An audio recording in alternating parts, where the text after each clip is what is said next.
রহমান রহিম আল্লাহ তাআলার নামে। সূরা আল মুমিনুন।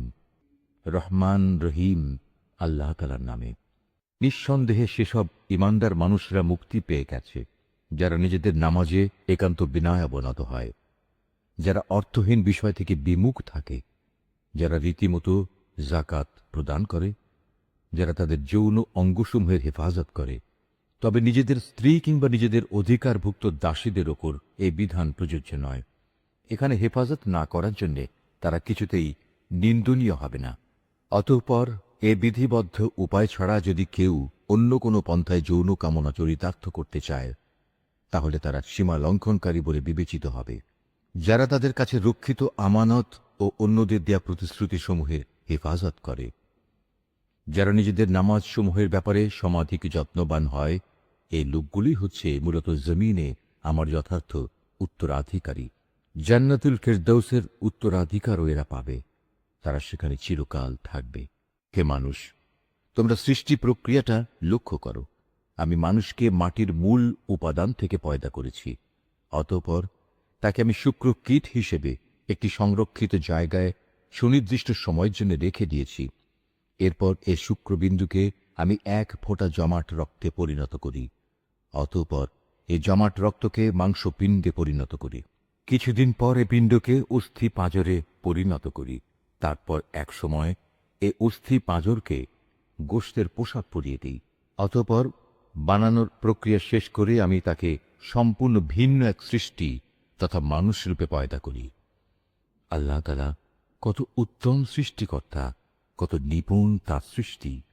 একটি সুনির্দিষ্ট সময় দুনিয়ায় কাটিয়ে এরপর আবার তোমরা মৃত হয়ে যাও। তারপর কিয়ামতের দিন তোমরা সবাই পুনরুত্থিত হবে। আমি তোমাদের উপর এ ৭ আসমান বানিয়েছি এবং আমি আমার সৃষ্ট সম্পর্কে মোটেই উদাসীন নই। আমি আসমান থেকে পরিমাণ মতো পানি বর্ষণ করেছি এবং তা প্রয়োজন মতো জমিনে সংরক্ষণ করে রেখেছি। আবার এক সময়ে তা উড়িয়ে নিয়ে যাবার ব্যাপারেও আমি সম্পূর্ণ ক্ষমতাবান।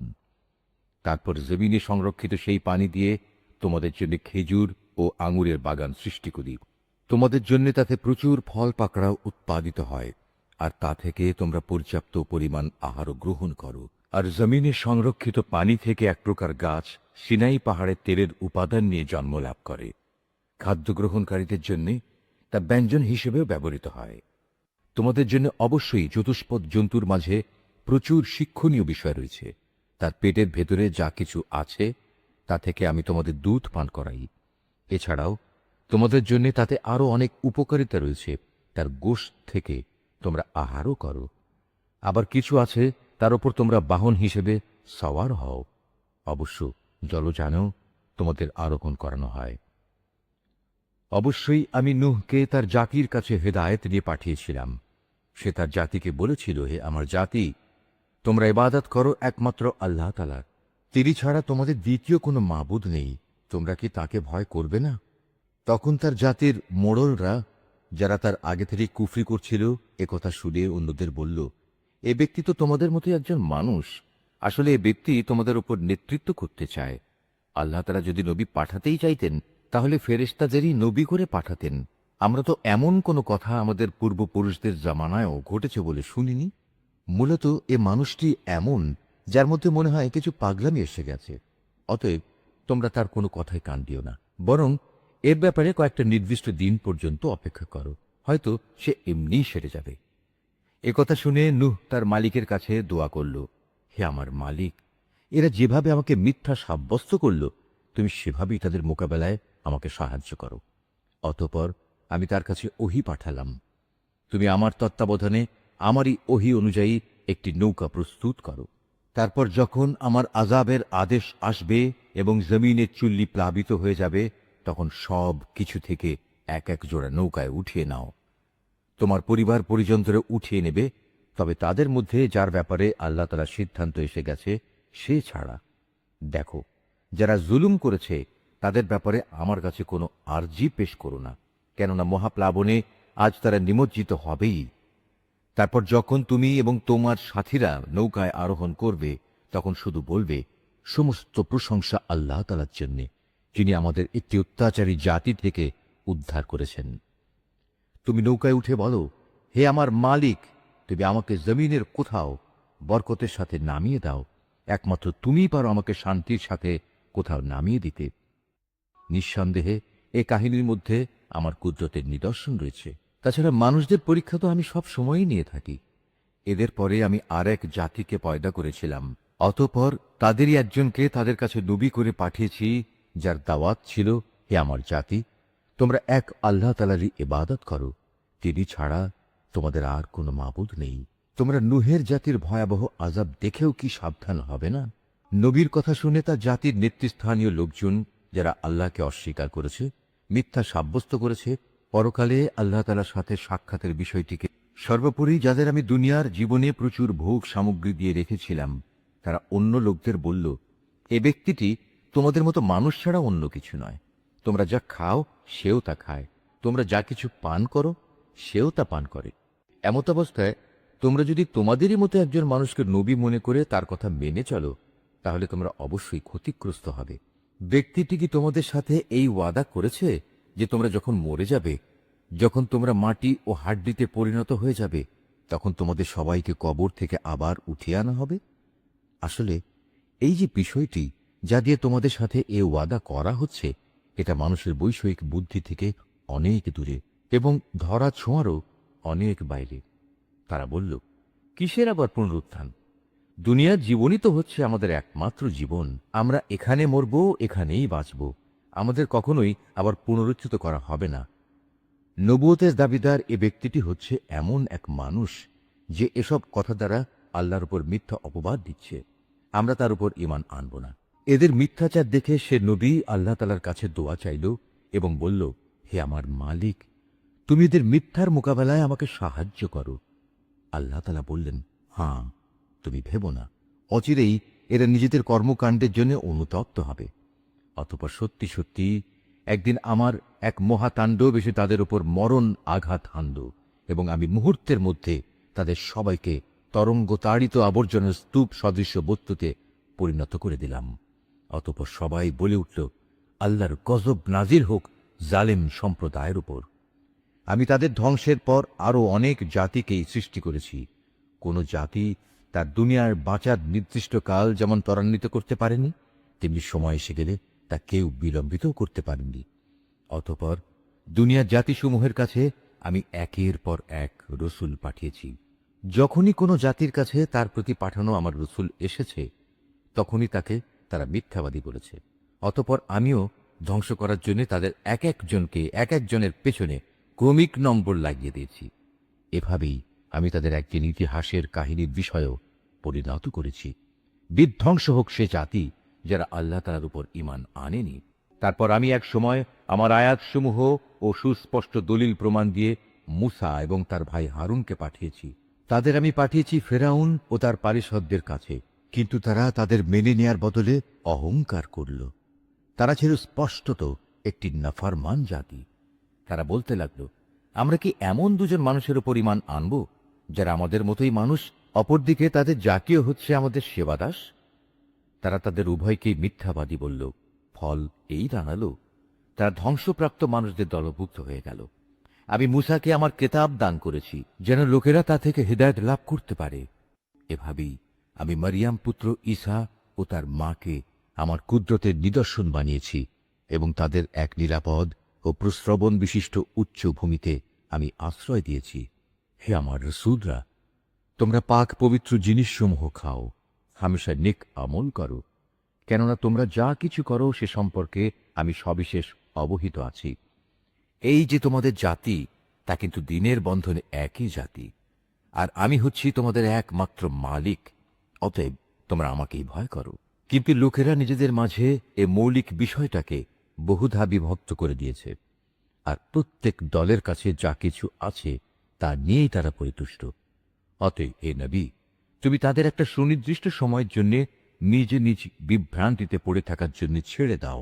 তারা কি এটা ধরে নিয়েছে আমি তাদের যে ধন সম্পদ ও সন্তান সন্ততি দিয়ে সাহায্য করছি এবং তার অর্থ এই যে আমি সব সময় তাদের জন্য সকল প্রকার কল্যাণ ত্বরান্বিত করে যাব? না, আসলে তা নয়। কিন্তু এরা তো সে সম্পর্কে কিছুই বোঝে না। যারা নিজেদের মালিকের ভয়ে সদা ভীত সন্ত্রস্ত থাকে, যারা তাদের মালিকের নাজিল করা আয়াতসমূহের উপর ঈমান আনে, যারা তাদের মালিকের মালিকানার সাথে অন্য কাউকে শরিক করে না, যারা তার পথে যা কিছু দিতে পারে মুক্ত হস্তে দান করে, তারপরেও তাদের মন ভীত ও কম্পিত থাকে, তাদের একদিন তাদের মালিকের কাছে ফিরে যেতে হবে। সত্যিকার অর্থে এরাই হচ্ছে সেসব মানুষ যারা নেকির কাজে সদা তৎপর, উপরন্তু তারা সবার চাইতে অগ্রগামীও। আমি কারো উপরই তার সাধ্যাত্মিক বোঝা চাপাই না। প্রত্যেক মানুষের আমল সংক্রান্ত একটি গ্রন্থ আমার কাছে সংরক্ষিত আছে, যা তাদের অবস্থা ঠিক ঠিক বলে দেবে, আর এ ব্যবস্থাপনায় তাদের উপর কোনো জুলুম করা হবে না, বরং তাদের অন্তর এ বিষয়ে আঁধারে আচ্ছন্ন হয়ে আছে। এছাড়াও তাদের জীবনে আরও বহুতর খারাপ কাজ আছে যা তারা সব সময় করে থাকে।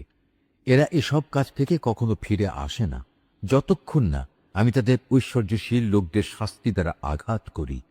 তখন তারা সাথে সাথেই আর্তনাদ করে ওঠে। তখন বলা হবে, আজ আর আর্তনাদ করো না, তোমাদের আমার পক্ষ থেকে কোনো সাহায্য করা হবে না। যখন আমার আয়াতসমূহ তোমাদের সামনে পড়ে পড়ে শোনানো হতো, তখন তোমরা আমার নবীদের আওয়াজ শোনা মাত্রই উল্টো দিকে সরে পড়তে নেহায়েত দম্ভ পরে নিজেদের মজলিসে গিয়ে অর্থহীন গল্পগুজব জুড়ে দিতে। এরা এই কালাম কোরআনের ওপর কি চিন্তা ভাবনা করে না? কিংবা তাদের কাছে নতুন কিছু একটা এসেছে যা তাদের বাপ দাদাদের কাছে আসেনি? অথবা তারা কি তাদের রসুলকে চিনতে পারেনি যে জন্যে তারা তাকে অস্বীকার করছে? কিংবা তারা কি একথা বলে তার সাথে কোনো রকম পাগলামি রয়েছে? বরং আসল কথা হচ্ছে, রসুল তাদের কাছে সত্য নিয়ে হাজির হয়েছে এবং তাদের অধিকাংশ লোকই এ সত্যকে অপছন্দ করে। যদি এমন হতো সত্য তাদের ইচ্ছা আকাঙ্ক্ষার অনুগামী হয়ে যেত, তাহলে আসমান সমূহ ও জমিন এবং আরো যা কিছু এই উভয়ের মাঝে আছে তার গোটা ব্যবস্থাপনা কবেই ভেঙে বিশৃঙ্খল হয়ে পড়ত। পক্ষান্তরে আমি তাদের কাছে তাদের নিজেদের কাহিনী নিয়ে এসেছি, কিন্তু আশ্চর্য, তারা এখন তাদের নিজেদের কথাবার্তা থেকেই মুখ ফিরিয়ে নিচ্ছে। হে নবী, তবে কি এরা মনে করে তুমি এদের কাছে দিন পৌঁছানোর জন্য কোন রকম পারিশ্রমিক দাবি করছো? অথচ তোমার মালিকের দেয়া পারিশ্রমিক এদের পার্থিব পারিশ্রমিকের তুলনায় অনেক উৎকৃষ্ট, আর তিনি তো হচ্ছেন সর্বোত্তম রিজিক দাতা। তুমি তো তাদের সঠিক পথের দিকেই আহ্বান করছো। অবশ্য যারা আখেরাতের উপর ঈমান আনে না, তারাই কেবল হেদায়েতের সঠিক পথ থেকে বিচ্যুত হয়ে যাচ্ছে। আজ যদি আমি এদের ওপর দয়া করি এবং যে বিপদ মুসিবত তাদের উপর আপতিত হয়েছে তা যদি দূর করে দেই, তাহলেও এরা নিজেদের নাফরমানিতে শক্তভাবে বিভ্রান্ত হয়ে পড়বে। আমি এদের কঠোর আযাব দ্বারা পাকড়াও করলাম, তারপরও এরা নিজেদের মালিকের প্রতি নত হল না এবং কখনো এরা কাতর প্রার্থনাটুকু পর্যন্ত আমার কাছে পেশ করল না। অতঃপর যখন সত্যি আমি এদের ওপর কঠোর আযাবের দুয়ার খুলে দেব, তখন তুমি দেখবে এরা হতাশ হয়ে পড়ছে। হে মানুষ, তিনি আল্লাহ তাআলা, যিনি তোমাদের শোনার জন্য কান, দেখার জন্য চোখ ও চিন্তা গবেষণা করার জন্য একটি মন দিয়েছেন, কিন্তু তারা এসব দানের শুকর খুব অল্পই আদায় করে। তিনি তোমাদের সৃষ্টি করে জমিনে তোমাদের বংশ বিস্তার করে চারিদিকে ছড়িয়ে রেখেছেন। একদিন তোমাদের সবাইকে আবার তাঁর কাছেই একত্রিত করা হবে। তিনি তোমাদের জীবন দান করেন, তিনি তোমাদের মৃত্যু ঘটান। রাত দিনের আবর্তনও তাঁর ইচ্ছায় সংঘটিত হয়। এত সব কিছু দেখেও তোমরা কি সত্য অনুধাবন করবে না? নবীদের সামনে এরাও কিন্তু সে ধরনের অর্থহীন কথাই বলে, যেমনি করে তাদের আগের লোকেরা বলেছে। তারা বলেছিল, আমরা যখন মরে যাব, আমরা যখন মাটি ও হাড্ডিতে পরিণত হয়ে যাব, তখনও কি আমরা পুনরুত্থিত হব? তারা বলে, আসলে এভাবেই আমাদের ও আমাদের পূর্ববর্তী লোকদের পুনরুত্থানের ওয়াদা দিয়ে আসা হচ্ছে। মৃত্যুর পর আবার জীবন লাভের এ কথাগুলো অতীতের দিনের উপকথা ব্যতীত আর কিছুই নয়। হে নবী, এতে জিজ্ঞেস করো, যদি তোমরা জানো তাহলে বলো, এ জমিনে এবং এখানে যা কিছু সৃষ্টি আছে তা কার মালিকানাধীন? ওরা বলবে, হ্যাঁ, সবকিছুই আল্লাহর। তুমি বলো, এর পরেও তোমরা কি চিন্তা ভাবনা করবে না? তুমি এদের আরো জিজ্ঞেস করো, এ সাত আসমান ও মহান আরশের অধিপতি কে? ওরা জবাব দেবে, এ সবকিছুই আল্লাহর। তুমি বলো, তারপরও তোমরা কি আল্লাহকে ভয় করবে না? তুমি আবারও জিজ্ঞেস করো, যদি তোমরা সত্যি সত্যি জানো তাহলে বলো, কার হাতে রয়েছে আসমান জমিন সবকিছুর একক কর্তৃত্ব? হ্যাঁ, তিনি যাকে ইচ্ছা তাকেই পানাহ দেন, কিন্তু তার বিরুদ্ধে কেউ কাউকে পানাহ দিতে পারে না। ওরা আবারও সাথে সাথে বলবে, হ্যাঁ, মহান আল্লাহ তাআলার। তুমি বলো, এ সত্ত্বেও তোমরা কেমন করে বিভ্রান্ত হচ্ছ? আসলে আমি তো সত্য কথা এদের কাছে পৌঁছে দিয়েছিলাম, কিন্তু এরা সবাই মিথ্যাবাদী। আল্লাহ তাআলা কাউকেই সন্তান হিসেবে গ্রহণ করেননি, না তার সাথে অন্য কোনো মাবুদ রয়েছে। যদি তার সাথে অন্য কোনো মাবুদ থাকতো, তাহলে প্রত্যেক মাবুদ নিজ নিজ সৃষ্টি নিয়ে আলাদা হয়ে যেত, এবং এ মাবুদরা একে অন্যের উপর প্রাধান্য বিস্তার করতে চাইত।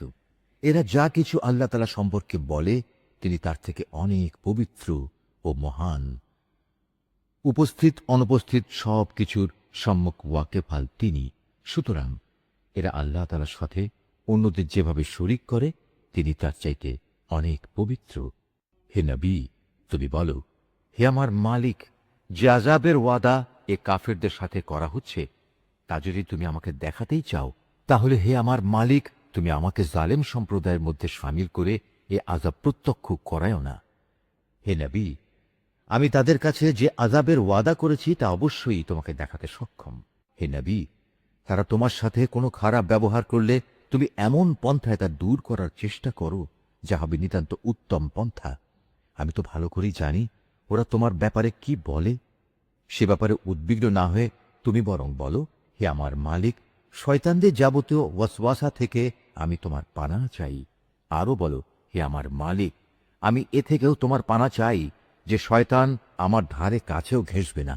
এমনকি এ অবস্থায় যখন এদের কারো মৃত্যু এসে হাজির হবে, তখন সে বলবে, হে আমার মালিক, তুমি আমাকে আরেকবার পৃথিবীতে ফেরত পাঠাও, যাতে করে সেখানে গিয়ে এমন কিছু নেক কাজ আমি করে আসতে পারি যা আমি আগে ছেড়ে এসেছি।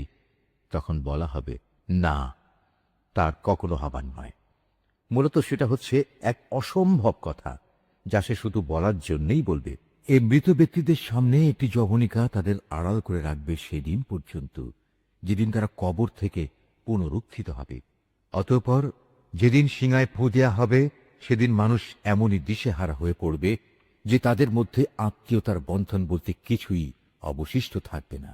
না তারা একজন আরেকজনকে কিছু একটা জিজ্ঞেস করতে যাবে।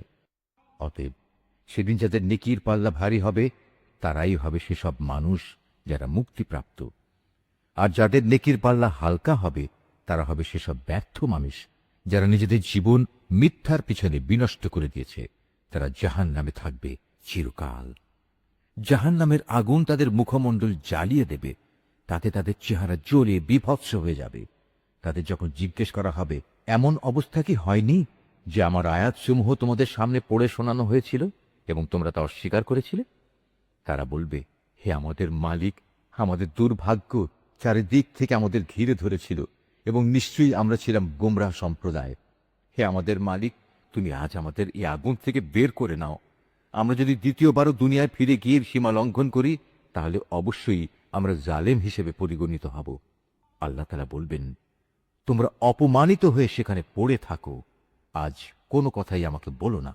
অবশ্যই আমার বান্দাদের মধ্যে একদল এমনও আছে যারা বলতো, হে আমাদের মালিক, আমরা তোমার উপর ঈমান এনেছি, অতএব তুমি আমাদের দোষ ত্রুটিসমূহ মাফ করে দাও।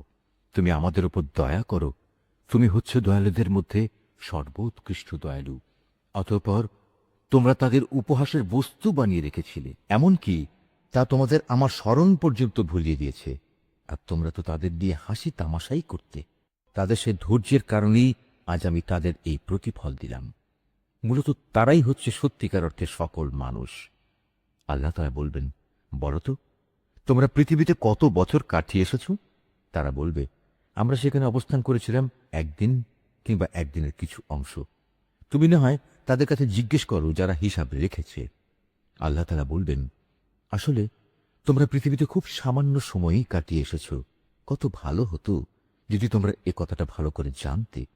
তোমরা কি সত্যি সত্যি এটা ধরে নিয়েছো আমি তোমাদের এমনিই অনর্থক পয়দা করেছি এবং তোমাদের কখনোই আমার কাছে ফিরে আসতে হবে না? না, তা কখনো নয়।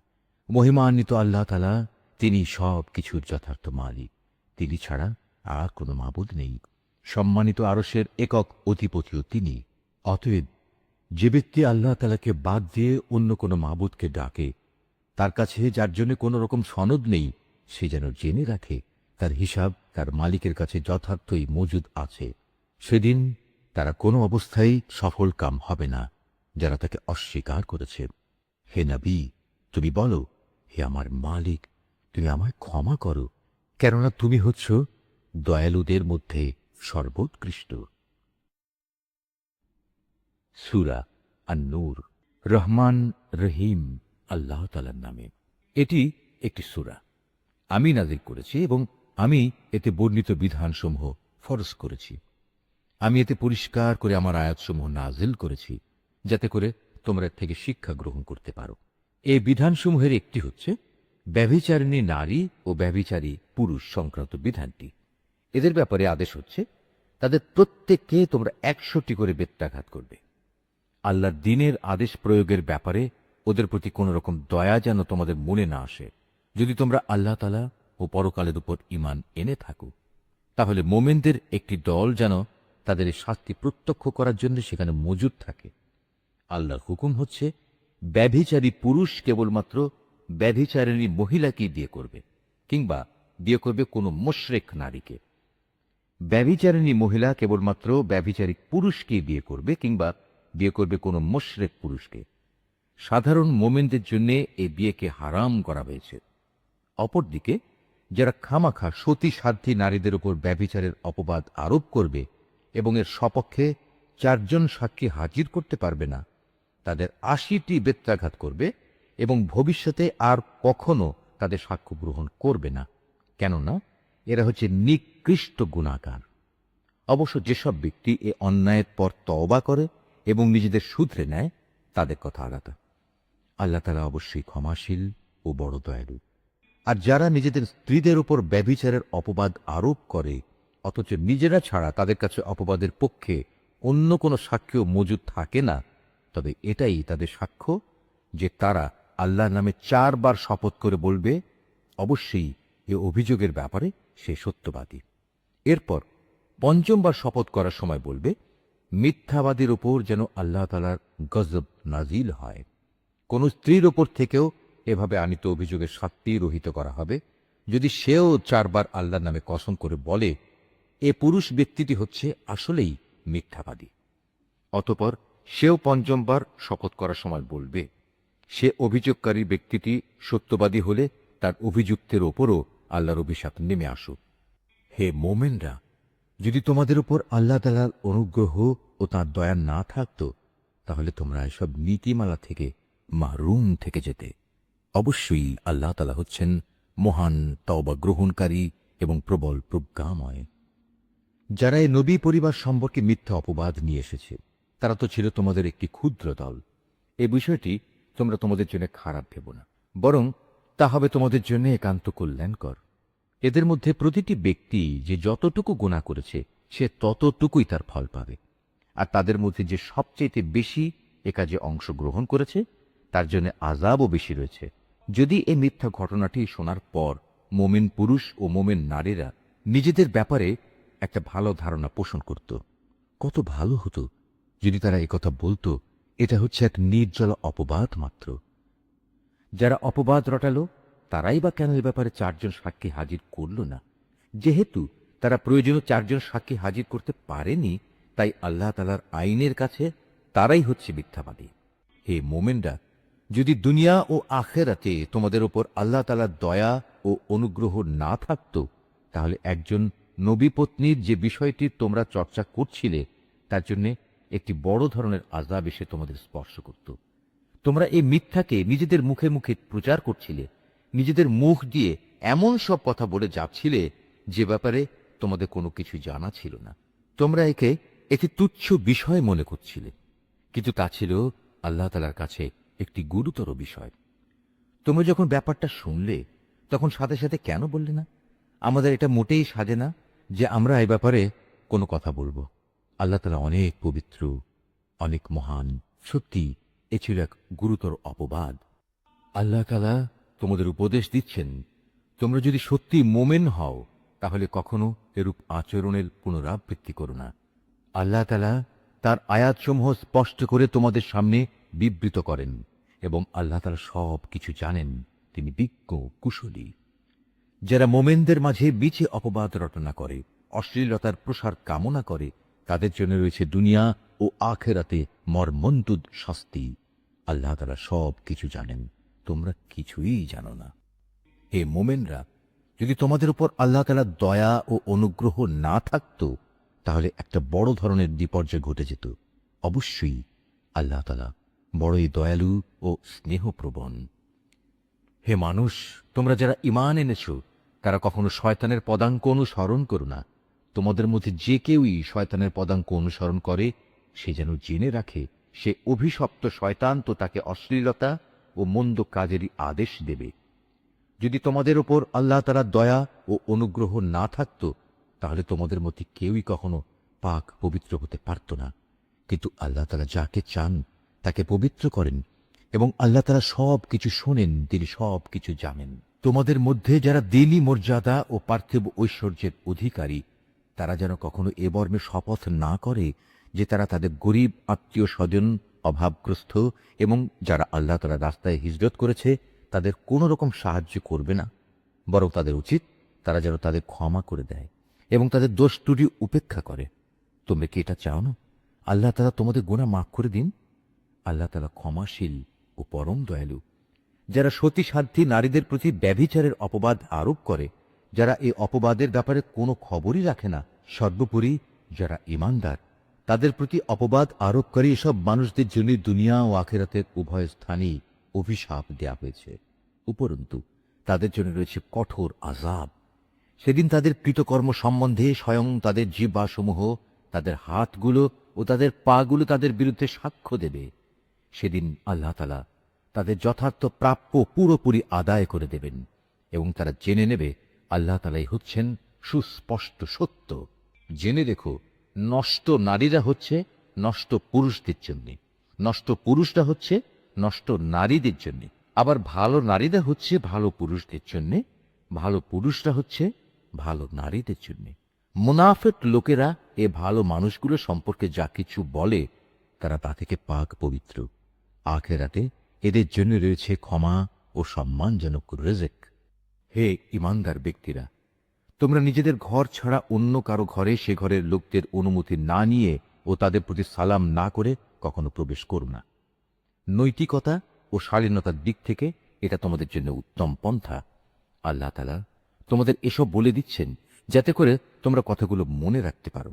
ঘরের দরজায় গিয়ে যদি তোমরা কাউকে সেখানে না পাও, তাহলে সেখানে প্রবেশ করো না যতক্ষণ না তোমাদের ঘরে ঢোকার অনুমতি দেয়া হবে। যদি কোনো অসুবিধার কথা জানিয়ে তোমাদের বলা হয় তোমরা ফিরে যাও, তাহলে এমতাবস্থায় তোমরা অবশ্যই বিনা দ্বিধায় ফিরে যাবে। এটা তোমাদের জন্য সব দিক থেকেই উত্তম। তোমরা যখন যা কিছু করো, আল্লাহ তাআলা সে সম্পর্কে সবিশেষ অবহিত থাকেন। তবে যেসব ঘরে কেউ বসবাস করে না, যেখানে তোমাদের কোনো মাল সামানা রয়েছে, তেমন কোনো ঘরে প্রবেশে তোমাদের কোনো পাপ নেই।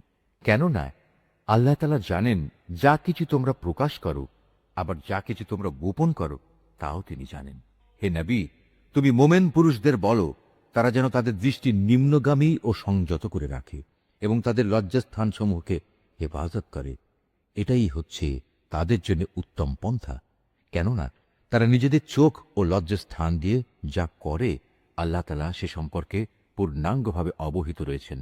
হে নবী, একইভাবে তুমি মোমেন নারীদেরও বলো তারা যেন তাদের দৃষ্টি নিম্নগামী করে রাখে এবং নিজেদের লজ্জাস্থানসমূহের হেফাজত করে।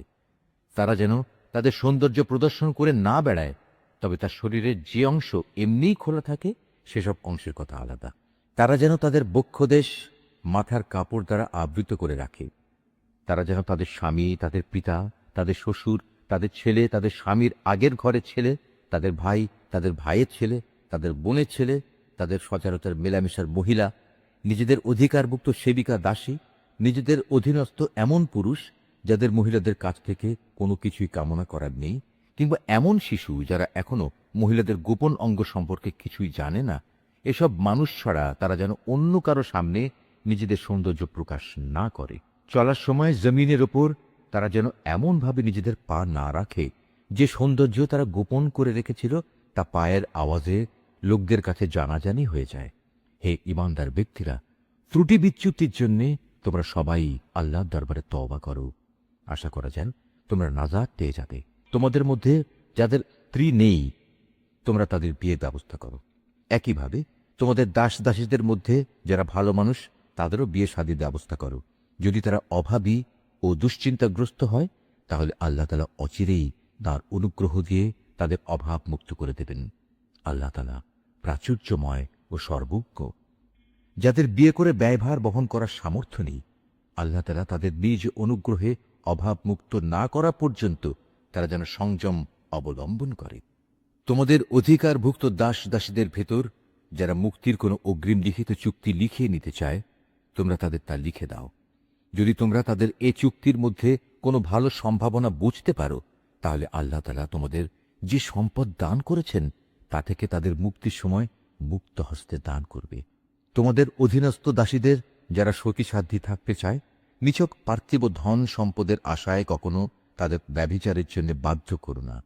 যদি তোমাদের কেউ তাদের এ ব্যাপারে বাধ্য করে, তাহলে তারা যেন আল্লাহ তাআলার কাছে ক্ষমা প্রার্থনা করে, কারণ তাদের এ বাধ্য করার পরেও তওবাকারীদের প্রতি আল্লাহ তাআলা হামেশাই ক্ষমাশীল ও পরম দয়ালু।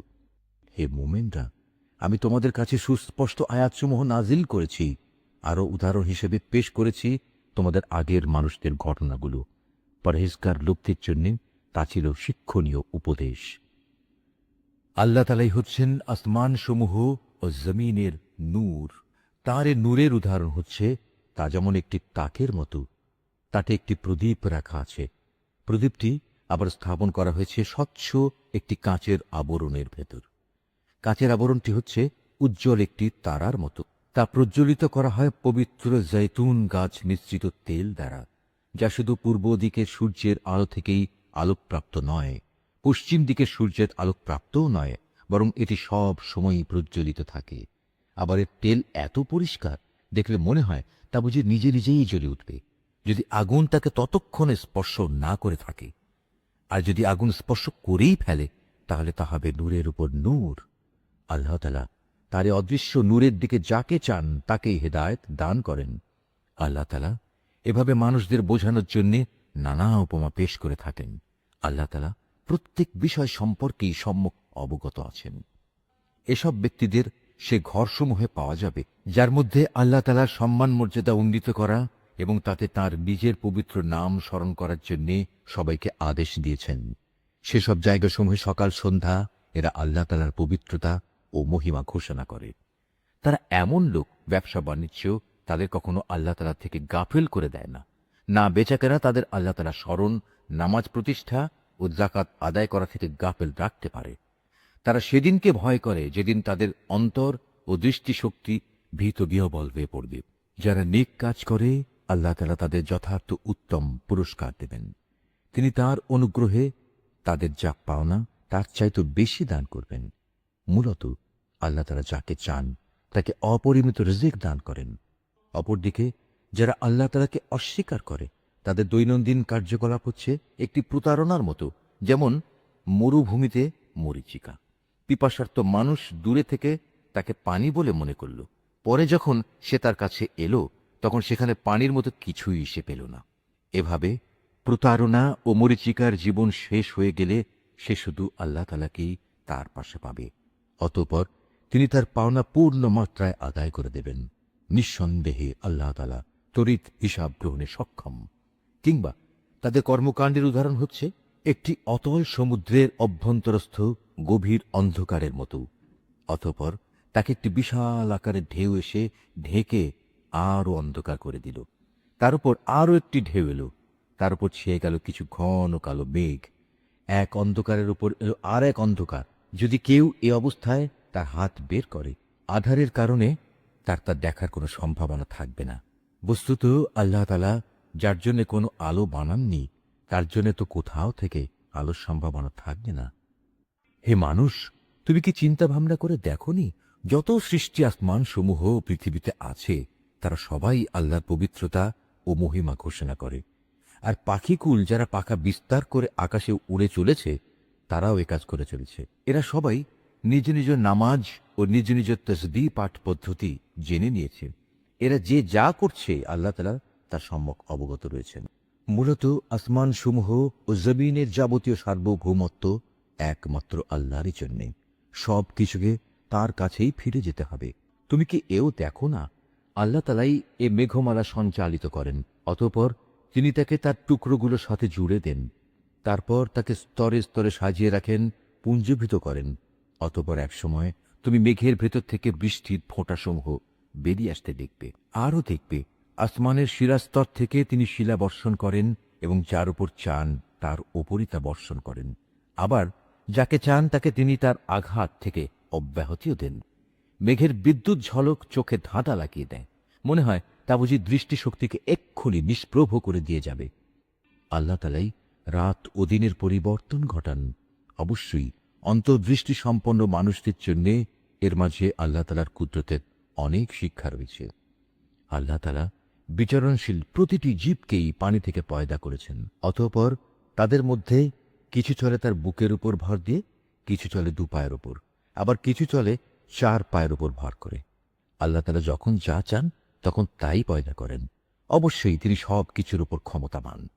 আমি অবশ্যই হেদায়েতের জন্য সুস্পষ্ট আয়াতসমূহ নাজিল করেছি, আর এর মাধ্যমে আল্লাহ তাআলা যাকে চান তাকে সহজ সরল পথে পরিচালিত করেন।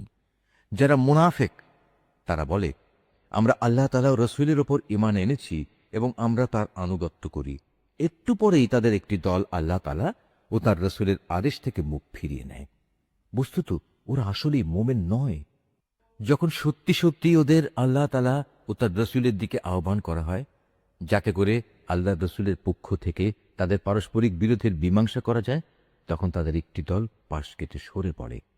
যদি এ বিচার ফয়সালা তাদের সপক্ষে যায়, তাহলে তারা একান্ত বিনীতভাবে তার কাছে ছুটে আসে। এদের অন্তরে কি কুফরে কোনো ব্যাধি আছে, না এরা রাসূলের নবুয়তের ব্যাপারে সন্দেহ পোষণ করে, অথবা এরা কি ভয় করে আল্লাহ তাআলা ও তার রাসূল ওদের প্রতি কোন রকম অবিচার করবেন? আসলে তা নয়, বরং তারা নিজেরাই হচ্ছে জালেম। অপরদিকে ঈমানদার লোকদের যখন তাদের পারস্পরিক বিচার ফয়সালার জন্য আল্লাহ তাআলা ও তার রাসূলের দিকে আহ্বান জানানো হয়, তখন খুশি মনে তারা বলে, হ্যাঁ, আমরা আল্লাহ তাআলা ও তার রাসূলের আদেশ শুনলাম এবং তা যথাযথ মেনেও নিলাম। বস্তুত এরাই হচ্ছে সকল কাম ব্যক্তি, যারা আল্লাহ তাআলা ও তার রাসূলের আনুগত্য করে, আল্লাহ তাআলাকে ভয় করে এবং তার নাফরমানি করা থেকে বেঁচে থাকে, তারাই হচ্ছে সফল কাম। হে নবী, এ মুনাফিক লোকেরা আল্লাহ তাআলার নামে শক্ত কসম খেয়ে বলে, আমরা তোমার এতই অনুগত যে তুমি যদি আদেশ করো তাহলে আমরা ঘর বাড়ি ছেড়ে অবশ্যই তোমার সাথে বেরিয়ে যাব। হে নবী, তুমি বলো, তোমরা বেশি শপথ করো না, তোমাদের আনুগত্য আমার তো জানাই আছে। তোমরা যা কিছু করো আল্লাহ তাআলা তা ভালো করেই জানেন। হে নবী, তুমি এদের আরো বলো, তোমরা আল্লাহ তাআলার আনুগত্য করো আল্লাহর রাসূলের। হ্যাঁ, তোমরা যদি মুখ ফিরিয়ে নাও তাহলে জেনে রেখো, আল্লাহ তাআলা দ্বীন পৌঁছানোর যে দায়িত্ব তার উপর দেয়া হয়েছে তার জন্য সে দায়ী। অপরদিকে আনুগত্যের যে দায়িত্ব তোমাদের উপর দেয়া হয়েছে তার জন্য তোমরা দায়ী। যদি তোমরা তার কথা মতো চলো তাহলে তোমরা সঠিক পথ পাবে। রাসূলের কাজ হচ্ছে আল্লাহ তাআলার কথাগুলো ঠিক ঠিক মতো পৌঁছে দেয়া। তোমাদের মধ্যে যারা আল্লাহ তাআলার উপর ঈমান আনে এবং সে অনুযায়ী নেক কাজ করে, তাদের সাথে আল্লাহ তাআলা ওয়াদা করেছেন তিনি জমিনে তাদের অবশ্যই খেলাফত দান করবেন, যেমনিভাবে তিনি তাদের আগের লোকদের খেলাফত দান করেছিলেন। সর্বোপরি যে জীবন বিধান তিনি তাদের জন্য পছন্দ করেছেন তাও তাদের জন্য সমাজে ও রাষ্ট্রে সুদৃঢ় করে দেবেন। তাদের ভয়ের অবস্থাকে নিরাপত্তা ও শান্তিতে বদলে দেবেন। তবে এজন্যে শর্ত হচ্ছে তারা শুধু আমারই গোলামি করবে, আমার সাথে কাউকে শরিক করবে না। এরপরেও যে এবং যারা তার নিয়ামতের নাফরমানি করবে তারাই গুনাহগার বলে পরিগণিত হবে। হে মুসলমানরা, তোমরা নামাজ প্রতিষ্ঠা করো, যাকাত দাও, রাসূলের আনুগত্য করো, আশা করা যায় তোমাদের উপর দয়া ও অনুগ্রহ করা হবে।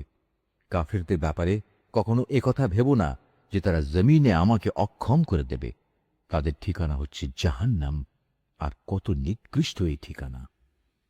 হে মানুষ, তোমরা যারা ঈমান এনেছ, মনে রেখো, তোমাদের অধিকারভুক্ত দাসদাসীরা এবং তোমাদের মধ্যে থেকে যারা এখনো বয়ঃপ্রাপ্ত হয়নি, তারা যেন 3টি সময়ে তোমাদের কাছে আসার জন্য অনুমতি চেয়ে নেয়। সে সময়গুলো হচ্ছে ফজর নামাজের আগে, দুপুরে যখন তোমরা কিছুটা আরাম করার জন্য নিজেদের পরিধেয় বস্ত্র শিথিল করো, এবং এশার নামাজের পর। মূলত এ 3টি সময় হচ্ছে তোমাদের পর্দা অবলম্বনের সময়। এগুলো ছাড়া অন্য সময় আসা যাওয়ার ব্যাপারে তোমাদের ওপর কোনো দোষ নেই, না এতে তাদের জন্য কোনো রকম দোষ আছে। কেননা তোমরা তো প্রায়ই একে অপরের কাছে যাতায়াত করে থাকো। আল্লাহ তাআলা এভাবেই নিজের নির্দেশগুলো সুস্পষ্টভাবে বর্ণনা করেন। বস্তুত আল্লাহ তাআলা মহাজ্ঞানী, তিনি প্রবল প্রজ্ঞাবান।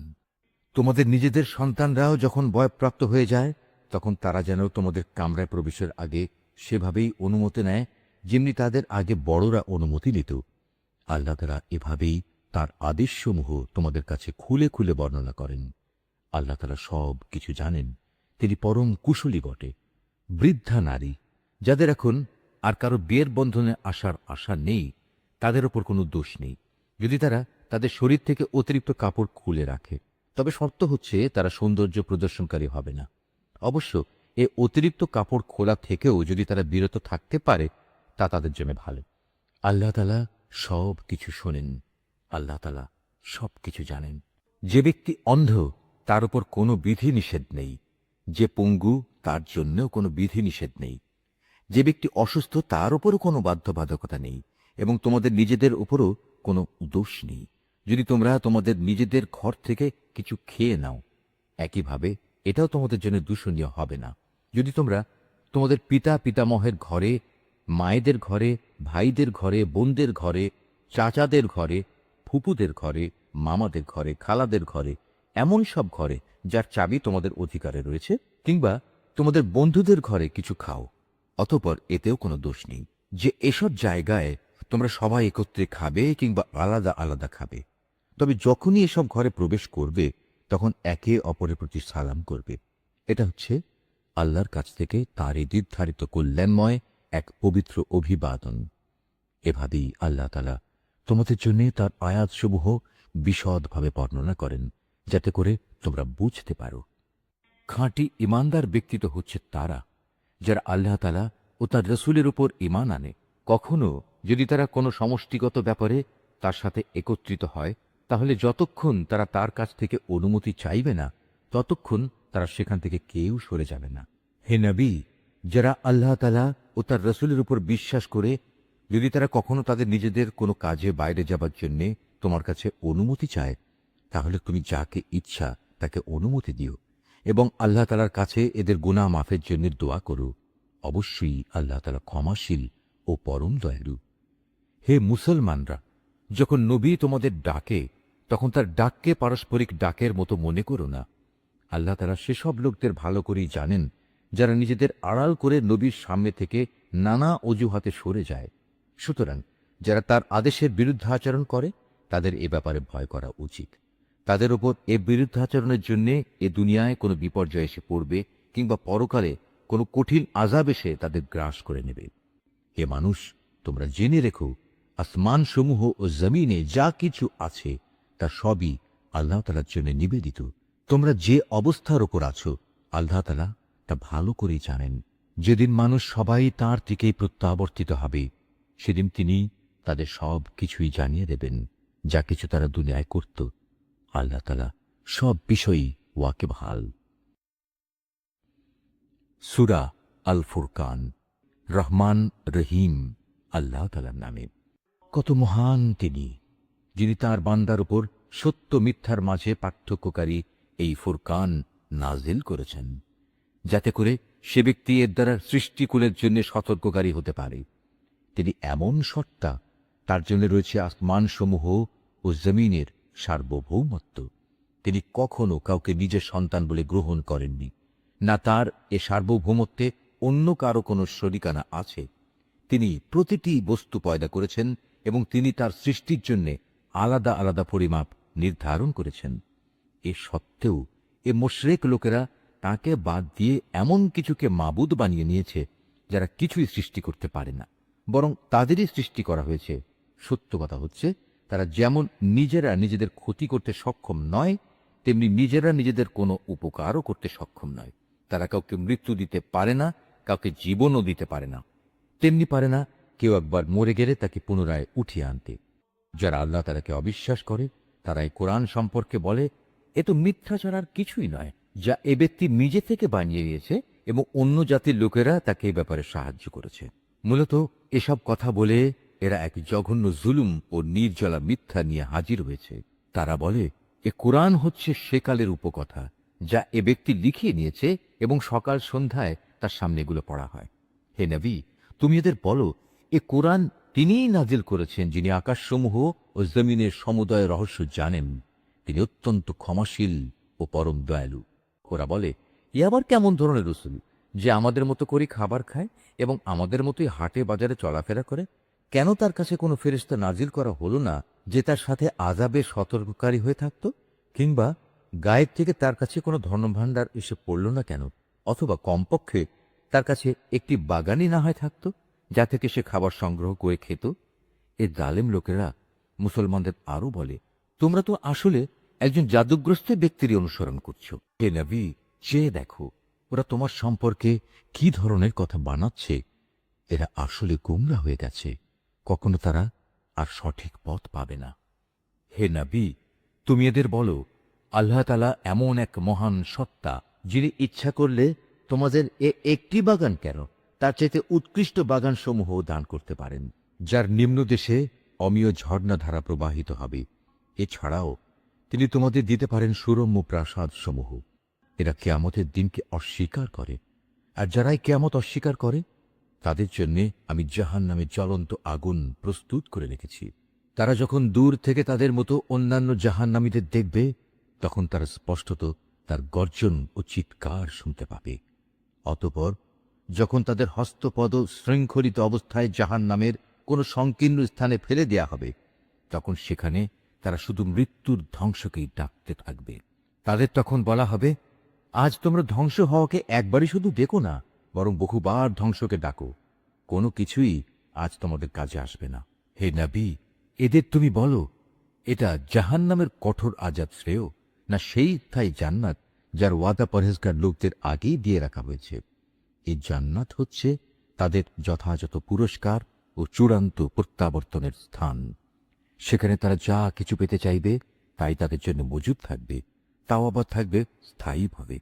এ প্রতিশ্রুতি পালন তোমার মালিকের দায়িত্ব, যেদিন তিনি এ মুশরিক ব্যক্তিদের এবং তাদের মাবুদদের, যাদের এরা আল্লাহর বদলে ইবাদত করত, সবাইকে একত্রিত করবেন। অতঃপর তিনি সে মাবুদদের জিজ্ঞেস করবেন, তোমরাই কি আমার এ বান্দাদের গোমরা করেছ, না তারা নিজেরাই বিচ্যুত হয়ে গেছে? ওরা জবাবে বলবে, হে আল্লাহ তাআলা, তুমি পবিত্র, তুমি মহান। আমরা তো ছিলাম তোমারই বান্দা। তোমার বদলে অন্যকে অভিভাবক রূপে গ্রহণ করা আমাদের শোভনীয় ছিল না। তুমি তো এদের এবং এদের পিতৃপুরুষদের যথেষ্ট ভোগের সামগ্রী দিয়েছিলে। এগুলো পেয়ে তারা এমনকি তোমার কথাই ভুলে বসেছে, এবং এভাবেই তারা একটি ধ্বংসপ্রাপ্ত জাতিতে পরিণত হয়ে গেছে। আল্লাহ তাআলা বলবেন, তোমাদের এ মাবুদরা তো তোমাদের কথা মিথ্যা প্রতিপন্ন করল। অতএব এখন তোমরা আর আমার আযাব সরাতে পারবে না, না তোমরা আজ কারো সাহায্য পাবে। তোমাদের মধ্যে যদি কেউ আমার আনুগত্যের সীমা লঙ্ঘন করে, তাহলে তাকে আমি কঠোর আযাব আস্বাদন করাবো। হে নবী, তোমার আগে আমি আরো যত রসুল পাঠিয়েছি, তারা মানুষের মতোই আহার করত, অন্য মানুষদের মতোই তারা হাটে বাজারে যেত। আসল কথা হচ্ছে, মানুষদের মধ্যে থেকে রসুল পাঠিয়ে আমি তোমাদের একজনকে আরেকজনের জন্য পরীক্ষার উপকরণ বানিয়েছি। এই পরীক্ষায় তোমরা কি ধৈর্য ধারণ করবে না? তোমার মালিক কিন্তু তোমাদের সব কিছুই দেখছেন। নিশ্চয়ই আল্লাহ যা বলেছেন সত্য বলেছেন।